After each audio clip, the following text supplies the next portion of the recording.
الیوم اکملت لکم دینکم، اللہ تعالیٰ فرماتے ہیں فلا تخشوہم واخشونی، اور تم ان سے نہ ڈرو، مجھ سے ڈرو، اور آج کے دن میں نے تمہارا دین مکمل کر دیا۔ وَرَضِيتُ لَكُمُ الْإِسْلَامَ دِينًا، اور تمہیں اسلام دے کر میں راضی ہوا۔ اس طرح کی بات کسی بھی دینی کتاب میں پہلے کی نہیں آئی۔ یہودیوں کے بڑے بڑے عالم یہ کہتے تھے کہ اگر ایسی آیت ہماری کتاب میں آئی ہوتی تو ہم اس کو عید کا دن منا لیتے، جس میں اللہ نے یہ فرمایا ہو کہ میں نے تمہارا دین کمپلیٹ کر دیا، تمہارا دین مکمل ہو گیا، اس میں کوئی چیز باقی نہیں رہی اس دین کے اندر کہ کوئی اور نبی آئے گا اور اس کو کمپلیٹ کرے گا۔ پہلے آدم علیہ السلام سے لے کر عیسیٰ علیہ السلام تک جتنے بھی نبی آئے، ان کی شریعتیں ان کے زمانے کے لیے خاص تھیں۔ ان کے کچھ امتی تھے، کچھ علاقے تھے، وہاں تک کے لیے ان کی شریعت تھی، ان کے قانون تھے، ان کے لا تھے۔ جو کتاب تورات اتری وہ موسیٰ علیہ السلام پر، ان کا زمانہ خاص تھا۔ داؤد علیہ السلام پر زبور شریف، وہ بھی زمانہ خاص تھا، محدود لوگ تھے، سب کے اوپر نہیں تھی۔ عیسیٰ علیہ السلام پر انجیل اتری جس کو بائبل کہتے ہیں، یہ ان کے زمانے کے لیے خاص تھی، ایک علاقے کے لیے بھی خاص رہی، جہاں جہاں تک وہ لوگوں کا اس کا پیغام پہنچتا رہا ان لوگوں کے لیے تھی۔ لیکن محمد الرسول اللہ صلی اللہ تعالی علیہ وسلم پر جو قرآن اترا، نبی بھی آخری اور کتاب بھی آخری، اس کے بعد کتاب تو کیا اب کوئی آیت بھی قیامت تک نہیں آنے والی، کسی پر کوئی آیت نہیں آنے والی، یہ کتاب مکمل ہوئی۔ لیکن قرآن پاک کے اترنے کا بھی جو انداز ہے وہ ڈائریکٹ حضور پاک صلی اللہ تعالی علیہ وسلم پر پوری کتاب نہیں اتاری گئی، تقریباً 23 سال لگے۔ کبھی ایک آیت آتی، کبھی 2 آیتیں، کبھی 5 آیتیں، موقع کے اعتبار سے حضرت جبرائیل علیہ السلام قرآن کی آیتیں لے کر اترتے تھے اور حضور پاک صلی اللہ علیہ وسلم کو سناتے تھے، جس کو کہتے ہیں وحی اترنا، وحی کا اترنا۔ یہ قرآن پاک کے نازل ہونے کا جو پروسیس ہے وہ 23 سال لگ گئے، 23 ایئرز، اور 23 سال کے بعد قرآن کمپلیٹ ہوا۔ جب حضور پاک صلی اللہ علیہ وسلم کی عمر مبارکہ 40 سال کی تھی، اس وقت قرآن اترنا شروع ہوا۔ جب آپ کی عمر مبارکہ 63 سال کی ہوئی تو قرآن کمپلیٹ ہوا، اور کمپلیٹ کس دن ہوا؟ یوم عرفہ، جمعہ کے دن، جو آج کا دن تھا۔ قرآن مکمل ہو گیا، اور آخری آیت یہ نازل ہوئی۔ آخری آیت یہ تھی کہ اللہ فرماتا ہے آج کے دن میں نے تمہارا دین مکمل کر دیا اور اپنی نعمتیں تمام کر دی اور تمہیں اسلام دے کر راضی ہوا۔ ایک بڑی عجیب بات میں آپ کو بتاؤں، یہ عرفہ کا دن جو رسول پاک صلی اللہ علیہ وسلم کے حج کا تھا، روایت میں ہے تقریباً 1,20,000 کے قریب صحابہ حضور کے ساتھ حج کر رہے تھے۔ ایک بہت بڑا مجمع، اس زمانے میں 1,20,000 لوگوں کا جمع ہونا۔ حضور پاک صلی اللہ تعالی علیہ وسلم کے ساتھ ہر جگہ ہر علاقے کے لوگ شامل ہوئے اور صحابہ وہاں پر موجود تھے، اور حضور نے ایک دستور عطا کیا، ایک قانون عطا کیا جو آپ کا آخری خطبہ ہے، وہ پوری دنیا کے لیے مشعل راہ ہے۔ حضور نے جو اپنا آخری خطبہ دیا تھا حجۃ الوداع کا، جس میں زندگی گزارنے کے ایسے اصول جو اس سے پہلے کسی نے دیے نہیں تھے، وہ سب کے لیے فٹ بیٹھتے ہیں آج بھی۔ حضور نے فرمایا تھا عورتوں کے حقوق پر، بچوں کے حقوق پر، بوڑھوں کے ساتھ معاملات پر، غلاموں کے ساتھ سلوک پر، سود کی حرمت پر، بہت ساری یہ تمام چیزوں کا مجموعہ ایک خطبہ تھا حضور کا آخری خطبہ۔ جب حضور نے یہ خطبہ دیا اور ساری باتیں بیان کی تو صحابہ تو خوش تھے اس آیت کے اترنے کے بعد کہ کمپلیٹ ہو گیا قرآن، ہمارا دین مکمل ہو گیا آج۔ ایسا نہیں کہ ابھی اور کوئی حکم آنے والا ہے، جو آنا تھا ہو گیا۔ تو صحابہ خوش تھے، لیکن حضرت ابوبکر صدیق رضی اللہ تعالیٰ عنہ رو رہے تھے۔ ایک کنارے پر آپ جا کر کے رو رہے تھے۔ صحابہ نے آپ سے پوچھا کہ آج تو ہمارا دین کمپلیٹ ہوا، مکمل ہوا، اور قرآن مکمل ہوا ہے، تو آپ کو رونے کی وجہ کیا ہے؟ کیا ضرورت ہے؟ آپ نے فرمایا دین تو مکمل ہوا، قرآن بھی کمپلیٹ ہوا، لیکن اس کے بیک گراؤنڈ میں تم یہ کیوں نہیں سوچتے کہ اب حضور پاک کی زندگی کا بھی جو مقصد تھا وہ مکمل ہو گیا، اب حضور ہمارے ساتھ نہیں رہیں گے، شاید حضور پاک صلی اللہ تعالی علیہ وسلم اس کے بعد زیادہ ہمارے درمیان نہ رہیں، کیونکہ وہ اللہ کے رسول تھے۔ رسول اپنا پیغام پہنچانے کے بعد پھر اپنے رب کے پاس چلا جاتا ہے۔ یہ بہت گہری سوچ تھی صدیق اکبر رضی اللہ تعالیٰ عنہ کی، اور ہوا بھی یہ کہ اس حج کے بعد حضور صلی اللہ تعالیٰ علیہ وسلم واپس مدینہ تشریف لے گئے، اور صرف 2 مہینے کے بعد حضور پاک کا وصال ہوا۔ اپنے حج کے بعد نبی پاک صلی اللہ تعالیٰ علیہ وسلم 2 مہینے تک مدینہ میں رہے، اس کے بعد آپ رحلت فرما گئے۔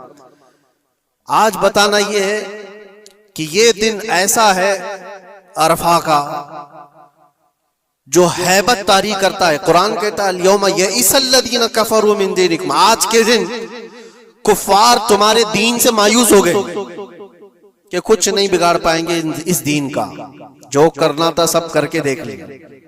آج کے دور میں آپ سوچتے ہوں گے کہ میرے دین کا فیوچر کیا ہے، دین اسلام کی حفاظت کیسے ہو سکتی ہے؟ کوئی فکر کی بات نہیں۔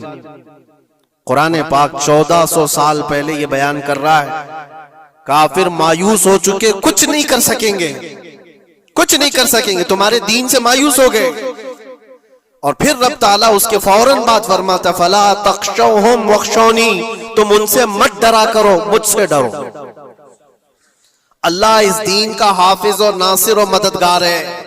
ہم جیسے بہت آئیں گے جائیں گے، اور دین کو نقصان پہنچانے کی کوشش کرنے والے بھی بہت سے آئیں گے اور جائیں گے، مگر یہ اللہ کا چراغ ہے، پھونکوں سے نہیں بجھایا جا سکتا، اس کی روشنی کبھی ختم نہیں ہوگی۔ اللہ تعالیٰ اس کا حافظ ہے، ناصر ہے۔ عرفہ کا دن ہیبت طاری کرنے والا کیوں ہے؟ وہ ایک میدان ہے۔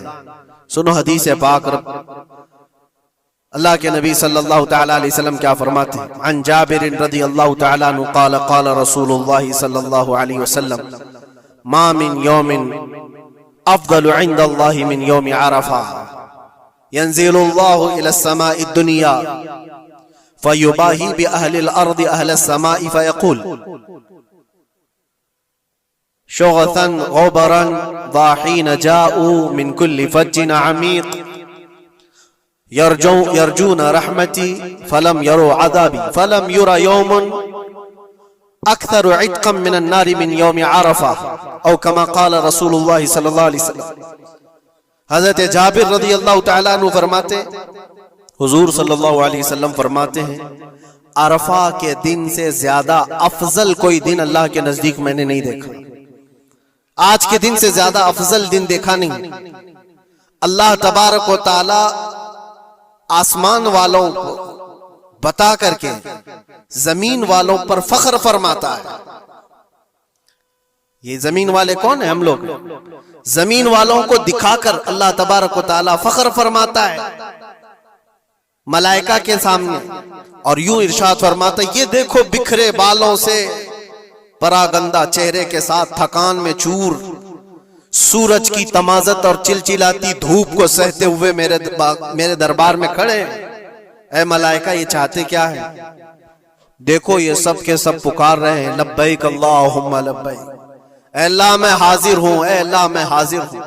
رب تعالیٰ فخر کرتے ہوئے ارشاد فرماتا ہے وہ میری رحمت کی امید میں آئے ہوئے اور وہ میرا عذاب نہیں دیکھ رہے، لیکن اے ملائکہ میں نے ان کی اس حاضری کو قبول کیا اور ان کو ایسا پاک کر دیا جیسے وہ آج ہی اپنے ماں کے پیٹ سے پیدا ہو۔ اور حضور فرماتے فلم یرا یوم اکثر عتقا من النار من یوم عرفہ، آج کے دن سے زیادہ جہنم سے آزاد ہونے والا دن میں نے دیکھا نہیں۔ حضور فرماتے آج سے زیادہ۔ اور ایک بات ہو سکتا ہے آپ کے بھی ذہن میں یہ بات، یہ عرفہ کا میدان مکہ مکرمہ میں پہلے ہزاروں کی تعداد میں لوگ ہوتے تھے، اب لاکھوں کی تعداد میں، لاکھوں کی تعداد میں لوگ وہاں پر موجود ہیں اور سب کی بخشش کا اعلان ہو رہا ہے۔ یہ پورے دنیا والے جو ہم لوگ دور ہیں جو جا نہ سکے، ان کا کیا ہے؟ ایک صحابی رسول نے حضور صلی اللہ علیہ وسلم سے یہ سوال کری کہ اللہ کے نبی یہ بتائیں، یہ جو آپ نے فضیلت بیان کی ہے کہ عرفہ کے دن جس کے سینے میں رائی کے دانے کے برابر ایمان ہو اور وہ اللہ سے بخشش طلب کرے تو اللہ اس کو معاف کرتا ہے، اللہ تعالیٰ اس کی بخشش فرما ہی دیتا ہے۔ یہ جو فضیلت آپ نے بیان فرمائی، یہ عرفات کے میدان میں موجود سارے لوگوں کے لیے ہے یا پھر دنیا بھر میں موجود مسلمانوں کے لیے؟ اس صحابی رسول نے یہ سوال ہمارے جانب سے کر لیا ہوگا۔ اللہ کے نبی صلی اللہ علیہ وسلم نے فرمایا نہیں، دنیا کے کسی کونے میں مسلمان ہو، اگر وہ رب تعالیٰ سے آج کے دن مغفرت طلب کرے تو اللہ تعالیٰ اس کو حاجیوں کے ساتھ ہی بخشش فرما دیتا ہے۔ حاجیوں کے ساتھ جو عرفہ کے دن وہاں پر ہوں گے، اللہ تبارک و تعالیٰ ان کی بھی بخشش فرما دیتا ہے۔ آج کے دن کی یہ فضیلت ہے میرے عزیز۔ کئی حدیثیں موجود ہیں۔ حضور پاک صلی اللہ تعالیٰ علیہ وسلم سے ایک صحابی نے پوچھا، یا رسول اللہ صلی اللہ علیہ وسلم عرفہ کے دن کے متعلق کچھ فرمائیں، تو آپ نے فرمایا یکفر السنۃ التي قبلها وما بعدها۔ یہ آج کا دن جو موجود ہے، فرماتے ہیں آج سے پہلے والا 1 سال اور آنے والا بعد کا 1 سال، یہ سارے گناہوں کے کفارے کا ایک دن ہوتا ہے۔ ایک دن یہ سارے پچھلے 1 سال، اگلے 1 سال، لیکن یہ سب چیزوں میں شرط ہے اس کا ایمان، اس کا یقین، اللہ کی ذات پر اس کا ایمان اور یقین کیسا ہے، اللہ تعالیٰ اس کے ساتھ ویسا ہی سلوک فرماتا ہے۔ لوگ اس کو ہلکے میں لیں تو پھر وہ ہلکے میں ہی رہ جاتا ہے، اور اگر اس کی عظمت اس کے دل پر ہے تو یقیناً وہ عظمت کیا بھی جاتا ہے۔ آج کے دن کے سلسلے میں یہ بات میں عرض کرنا چاہوں گا کہ ہمارے دین اسلام سے زیادہ کامل یا اس سے زیادہ غالب کوئی دین ہو ہی نہیں سکتا۔ اس کو اللہ تبارک و تعالیٰ نے ایسا کامل فرمایا، ماں کے پیٹ سے لے کر کے قبر میں جانے تک انسان کے ہر مسئلے کا حل دین اسلام میں بیان کیا گیا ہے۔ قرآن پاک اللہ تعالیٰ فرماتا ہے کہ ہم نے ہر چیز کا بیان اس میں واضح طور پر کر دیا ہے، وَلَا رَطْبٍ وَلَا يَابِسٍ إِلَّا فِي كِتَابٍ مُبِينٍ۔ کوئی خشک چیز یا کوئی تر چیز ایسی چھوٹ ہے ہی نہیں جو قرآن میں بیان نہ کی گئی ہو۔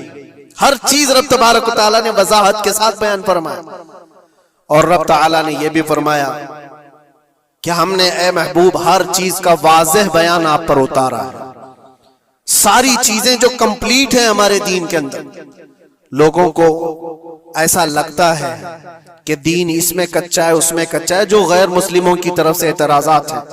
میں چیلنج کے ساتھ کہتا ہوں، میں ایک چھوٹا سا قرآن کا طالب علم، میں ایک چھوٹا سا خادم ہوں، لیکن آج کے زمانے میں جس کو قرآن پاک کے انکمپلیٹ ہونے پر یا پھر دین اسلام میں کسی شوشے کے باقی رہنے پر سوال ہو، وہ ہم سے بات کر سکتا ہے۔ انشاءاللہ الذی شافی و وافی جواب دیا جا سکتا ہے رب تعالیٰ کے فضل سے، اس لیے کہ ہمیں پتہ ہے ہمارا علم کم ہو سکتا ہے لیکن رب کا وعدہ اور رب کا فرمان غلط نہیں ہو سکتا۔ رب نے جو فرمایا اس دین کو کمپلیٹ کر دیا گیا تو دین مکمل ہے، دین مکمل ہے۔ کس کے حقوق پر بات نہیں کیا اسلام نے، کس کے حقوق پر؟ دنیا آج اپنا اپنا دین، اپنا اپنا ریلیجن لے کر بیٹھتی ہے۔ میں بتاؤں، اسلام پر اعتراضات کرنے سے پہلے ذرا حقوق نسواں، ویمن رائٹس کے بارے میں بات کرو۔ بہت ساری تنظیمیں بات کرتی ہیں آج عورتوں کے حقوق کے بارے میں، لیکن وہ اپنے گریبان میں کبھی جھانکتے نہیں۔ یہ وہ دنیا ہے جہاں عورتوں کے ساتھ سلوک کیا تھا پتہ ہے؟ رومن ایمپائر، جو دنیا کا سب سے بڑا ایک نظام چلانے والی حکومت تھی، رومن ایمپائر، پرشین ایمپائر، نام سنا ہوگا آپ نے، اور یونانی حکومتیں تھی۔ یونانی حکومتوں کے درمیان عورتوں کے سلسلے میں ایک کانفرنس کی گئی تھی کہ ان کو انسان سمجھا جائے کہ نہیں سمجھا جائے۔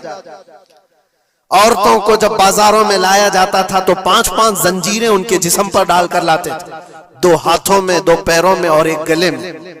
یہ 5 زنجیروں کے ساتھ مرد عورت کو ہانکتا ہوا بازار میں لاتا تھا۔ عورت کا یہ مقام تھا دنیا کے پاس، اور وہ 5 زنجیروں کو کاٹ کر کے اسلام نے عورت کا زیور بنا دیا۔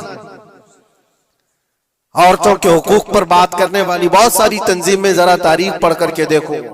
دور کیوں جائیں، جس ملک میں ہم جی رہے ہیں یہاں ستی کی رسم ہوا کرتی تھی، یعنی کسی کا پتی مر گیا ہو تو عورت کو جینے کا حق نہیں تھا، بلکہ ستی ایک ایسی رسم تھی، ایسے ایک رسم کا نام ہے کہ شوہر کے انتقال کے بعد زندہ عورت کو بھی جلا دیا جاتا تھا، عورت کو بھی جل جانا تھا۔ چند دنوں کے بعد پھر ماحول تبدیل ہوا تو اس میں تھوڑا سا اپ گریڈ کیا ہوا تھا معاملہ کہ اب جلایا نہیں جائے گا لیکن اس کو معاشرے سے دور جنگلوں میں چھوڑ دیا جائے گا۔ عورت زندہ تو رہے گی لیکن معاشرے میں نہیں رہے گی۔ بیوہ عورت کے لیے معاملات تھے، بیوہ عورت کو اپشگن سمجھا جاتا تھا، وہ آج بھی بہت سارے جاہلوں کے درمیان موجود ہے یہ رسم۔ کوئی بیوہ عورت آئی تو لوگ یہ سمجھنے لگتے ہیں کہ گھر میں اپشگن ہو جائے گا۔ یہ سارے معاملات عورتوں کے حقوق کے سلسلے میں کس نے ختم کیا ہے؟ یہ سارے رسم و رواجات۔ اور یہودیوں کے ہاں کیا تھا، عیسائیوں کے ہاں کیا تھا؟ ان کے ہاں یہ تھا کہ عورت اگر ناپاکی کے دن میں آ جائے، جو اس کے منتھلی پیریڈز کے دن ہوتے ہیں، تو عورتوں کو استبل میں رکھا جاتا تھا جہاں گھوڑے باندھے جاتے تھے، جہاں جانور ہوتے تھے۔ ان کا برتن الگ، ان کا گلاس الگ، ان کا چمچ الگ، ان کے کھانے کی چیزیں الگ ہو جاتی تھی۔ یا عورتوں کے ساتھ معاملات یہود کیا کرتے تھے، یہودی کرتے تھے۔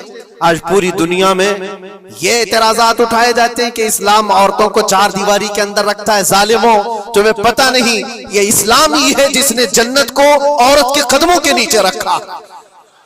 الجنت تحت اقدام الامہات، میرے آقا نے فرمایا ہے لوگوں تمہاری جنت تمہارے ماں کے قدموں کے نیچے۔ اس کو بہن کی شکل میں کیا فرمایا اور بیوی کی شکل میں کیا مقام دیا؟ ذرا پڑھ کر کے تو دیکھو اسلام کو۔ ایک لقمہ بھی اگر کھلاتے ہو بیوی کو تو صدقے کا ثواب رکھا گیا۔ بہن کی دعا بھائی کے حق میں ایسے قبول ہوتی ہے جیسے کوئی خانہ کعبہ کے پاس دعا کر رہا ہو۔ اور بیٹی کی دعا، بیٹی کے لیے کیا فرمایا؟ میرے آقا فرماتے ہیں جس نے اپنی ایک بیٹی کی پرورش کی اور اس کو صحیح جگہ پر شادی کر کے دیا، میرے آقا فرماتے ہیں اس پر میری شفاعت واجب ہے، اس پر جنت ہے۔ یہ عورتوں کے حقوق اسلام نے دیے، کہاں سے اٹھا کر کہاں رکھ دیا۔ اور جو بیواؤں کے ساتھ سلوک تھا، بیوہ کو اپشگن مانا جاتا تھا، ایک دو نہیں 10 بیوہ عورتوں سے میرے آقا نے نکاح فرمایا۔ سید الانبیاء ہیں، سید الرسول ہیں۔ ارے حضور پاک صلی اللہ علیہ وسلم چاہتے نا تو بڑے بڑے بادشاہوں کی بیٹیاں حضور کے حرم میں آ جاتی، حضور پاک صلی اللہ تعالیٰ علیہ وسلم کے نکاح میں آتی حضور اگر چاہتے۔ اور عرب لوگ یہ پیشکش کر بھی چکے تھے، عرب جو ہے آ کر حضور سے کہے بھی تھے کہ تم جوان ہو محمد، اگر تم چاہو تو سب سے حسین لڑکیاں دنیا کی تمہارے پاس لا کر رکھ دیں گے۔ سب سے حسین لڑکیاں، سب سے مالدار لڑکیاں، کسی بادشاہ کی بیٹی ہو یا کسی بہت بڑے امیر ذاتی ہو، کوئی امیر ذاتی ہو، دوشیزہ ہو، تمہارے ہاں لا کر رکھ دیں گے۔ عربوں نے کہا تھا بس ایک شرط ہے، تم یہ دین کی دعوت دینا چھوڑ دو، تم یہ اسلام کی بات کرنا چھوڑ دو، تمہارے لیے ہر طرح کا حسن لا کر رکھ دیا جائے گا۔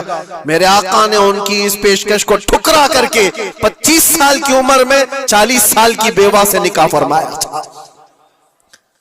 یہ حضور پاک صلی اللہ تعالیٰ علیہ وسلم نے عورتوں کے حقوق نہیں بیان فرمائے، اور آخری خطبے میں بھی حضور نے یہ حقوق بیان کیے اپنے جانے سے پہلے۔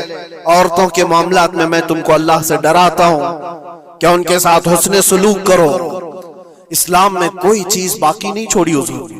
یہ آخری خطبہ تھا حضور کا آج کے دن، عرفہ کے دن حضور نے یہ فرمایا تھا کہ آج کے دن میں اعلان کرتا ہوں کوئی گورا کالے سے افضل نہیں، کوئی عربی اجمی سے افضل نہیں، تم سب کے سب کلکم من آدم و آدم من تراب، تم سب کے سب آدم سے پیدا کیے گئے ہو اور آدم کو مٹی سے بنایا گیا۔ یہ حضور پاک صلی اللہ علیہ وسلم نے فرمایا ایکویلٹی، برابری، یکساں حقوق۔ دنیا جو کہتی ہے کہ سب کو برابر کے حقوق ہونا چاہیے، سب ڈھکوسلے ہیں، دعوے ہیں، کسی کے ہاں کوئی برابری نہیں۔ برابری کس کو کہتے ہیں پتہ ہے؟ برابری اس کو کہتے ہیں کہ ایران سے کسرا کا کوئی قاصد آیا تھا مدینے میں حضرت عمر کے زمانے میں، یہ ڈھونڈنے کے لیے کہ بادشاہ کا محل کہاں ہے۔ مدینے میں لوگوں سے پوچھا کہ تمہارا بادشاہ رہتا کہاں ہے، تو لوگ ہنس کر کے کہے ہمارا بادشاہ ہوتا ہی نہیں۔ کہا پھر کیا ہوتا ہے؟ کہا امیر المومنین۔ کہا اچھا وہی امیر المومنین، اس کا محل کہاں ہوتا ہے؟ پھر لوگ ہنس پڑے، کہا اس کا محل نہیں ہوتا ہے، اس کا محل ہی نہیں ہوتا ہے۔ کہا پھر کہاں ہے؟ کہا دیکھو وہ پیپل کے جھاڑ کے نیچے سو رہا ہوگا۔ ایران کا قاصد آیا ہوا ہے جن کی پوری فوج میں سرسری چھا جاتی تھی عمر ابن خطاب کے نام سے، وہ پیپل کے جھاڑ کے نیچے سو رہا ہے. وہ آیا اور جا کر کے دیکھا تو ایک درخت کے نیچے حضرت عمر فاروق ننگی پیٹ آرام فرما رہے. برابری کی بات یہ دنیا کرتی ہے لیکن کوئی ایکویلٹی کسی کا نہیں ہے. ہم نے بہت سارے ملک دیکھے، بہت ساری جگہوں پر ہم نے دیکھا ہے امیروں کے لیے الگ قانون ہے، غریبوں کے لیے الگ قانون ہے. بادشاہ کا بیٹا جرم کرے تو اس کے لیے 100 خون معاف ہیں، غریب اگر چھوٹی سی بھی جرم کرے تو سالوں وہ سلاخوں کے پیچھے رہ سکتا ہے. یہ ایکویلٹی کی بات دنیا کرتی ہے، اور اسلام جس ایکویلٹی کی بات کرتا ہے وہ کیا ہے؟ نبی پاک صلی اللہ تعالی علیہ وسلم اپنے آخری دنوں میں، یہ آخری دن ہے، صحابہ کو جمع کر کے فرماتے ہیں کہ میرے جانے کا دن قریب آ چکے، تم میں سے کسی کا کوئی حق باقی ہے تو مجھ سے لے سکتا ہے. کوئی حق باقی ہے وہ سید الانبیاء ہے جن کی ایک زبان پر اللہ تبارک و تعالیٰ کسی کو جنت عطا کرے. وہ رسول کہتا ہے کہ تم میں سے کسی کو کوئی حق باقی ہے تو لے سکتا ہے. صحابہ خاموش تھے لیکن ایک صحابی کھڑے ہو گئے، کہا میرا ایک حق باقی ہے. ایسا بھی ایک دین ہے. حضور سے کہتے میرا حق باقی ہے. حضور نے فرمایا کیا باقی آج لے سکتے ہو؟ انہوں نے کہا پیسہ نہیں، دولت نہیں. ایک بار یاد ہے جنگ میں جانے کے وقت آپ صفیں درست کر رہے تھے. صفیں درست کرتے ہوئے میں تھوڑا صف سے آگے آ گیا تھا اور آپ کے ہاتھ میں چھڑی تھی اور آپ نے مجھے چھڑی سے مارا تھا اور میں آج وہ بدلہ لینا چاہتا ہوں. اللہ اکبر، رونگٹے کھڑے ہو جاتے ہیں سن کر. انہوں نے جیسے ہی کہا صحابہ کی گردنیں تن گئی. کہا کون ہے جو سید الانبیاء سے بدلے کی بات کرتا ہے؟ حضرت عمر تلوار نکالتے. حضور نے فرمایا خاموش عمر، یہ اسلام ہے، یہ اسلام ہے، اندر رکھو. اور صحابی سے کہا اجازت ہے تم بدلہ لے سکتے ہو. حضور پاک صلی اللہ تعالی علیہ وسلم کھڑے ہو گئے. وہ صحابی آگے آئے اور کہا کہ میں بدلہ اس صورت میں لوں گا کہ جس وقت آپ نے مجھے مارا تھا اس وقت میرے بدن پر کوئی کپڑا نہیں تھا، میں صرف لنگی پہنا ہوا تھا، تہبند تھی، اوپر کا جسم میرا کھلا ہوا تھا، میرے جسم پر کوئی لباس نہیں تھا، اوپر صرف تہبند پہنا ہوا تھا. میں چاہتا ہوں کہ آپ بھی صرف تہبند پر ہو. آپ کا جبہ نکال دیجیے. آپ حضور پاک صلی اللہ علیہ وسلم نے کوئی تاخیر نہیں فرمائی، فوراً اپنا جبہ اتار دی. صحابہ دیکھ کر کے حیرت زدہ تھے، سب کے جسموں پر کپ کپی تھی. یہ کون بندہ ہے؟ محبوب خدا کی بارگاہ میں اس طرح کی بات کرتا ہے. اللہ تبارک و تعالیٰ جس کے لیے حکم فرمائے، جبرائیل جس کے قدموں کا بوسہ لے، آج وہ سید الانبیاء کے سامنے بدلے کی بات کر رہے. سب حیرت زدہ تھے لیکن فرمان تھا مصطفیٰ کا، کسی نے کچھ نہیں کہا. حضور نے جبہ اٹھا دیا. وہ صحابی بڑھ کر کے آئے، پیچھے کی طرف آئے اور حضور پاک کے 2 کندھوں کے بیچ میں جو مہر نبوت تھی اس کو چوم کر کے بوسے لینے لگے اور کہا فزت برب الکعبہ، رب کعبہ کی قسم میں اپنی مراد کو پہنچ گیا. کہا بس یہ بدلہ لینا تھا کہ حضور پاک صلی اللہ علیہ وسلم کے دونوں کندھوں کے بیچ میں مہر نبوت تھی جو سورج سے زیادہ چمکتی تھی. وہ صحابی کہتے ہیں مہینوں سے، سالوں سے مجھے اس کا انتظار تھا کہ ایک بار مہر نبوت دیکھ لوں. میں نے یہ راستہ اختیار کیا صرف مہر نبوت کو چومنے کی. واقعہ تو اپنی جگہ پر، لیکن حضور سید الانبیاء نے اپنے آپ کو جو پیش فرمایا، بتاؤ کوئی اس سے زیادہ ایکویلٹی کی بات کر سکتا ہے؟ کوئی آئے جواب دینے کے لیے جنتا کے سامنے تو پتہ چلے وہ صرف دین اسلام ہے. آج کے دن حضور کا یہ خطبہ بھی تھا. حضور نے فرمایا جاہلیت کی جتنی رسمیں تھی آج میں ان کو پیروں سے رون دیتا ہوں. حضور نے فرمایا سب کو میں نے رون دیا، اور جتنے بھی سود کے معاملات تھے میں نے سب کو ختم کر دیا. سود کو حضور نے حرام فرمایا. مسلمانوں اس بری بلا میں کبھی نہ پڑنا، اس لیے کہ میں نے اپنے مطالعے میں دیکھا اس سے زیادہ ہلاکت والی چیز کسی کے بارے میں نے نہیں سنا. سود کا ایک لقمہ کھانے پر جتنی وعید آئی ہے، جتنی خطرناک وعید آئی ہے، اس سے زیادہ میں نے نہیں دیکھا. حضور پاک صلی اللہ علیہ وسلم فرماتے ہیں جو سود کا ایک لقمہ کھایا گویا کہ خانہ کعبہ کے سامنے وہ اپنی ماں سے زنا کرنے کے برابر. مسلمانوں کے لیے ہے ہی نہیں چیز جس کو آپ کوئی بھی نام دے دیں، لیکن سود سے ایسے بچو جیسے آگ سے بچتے ہو. آج کے دن کے پیغامات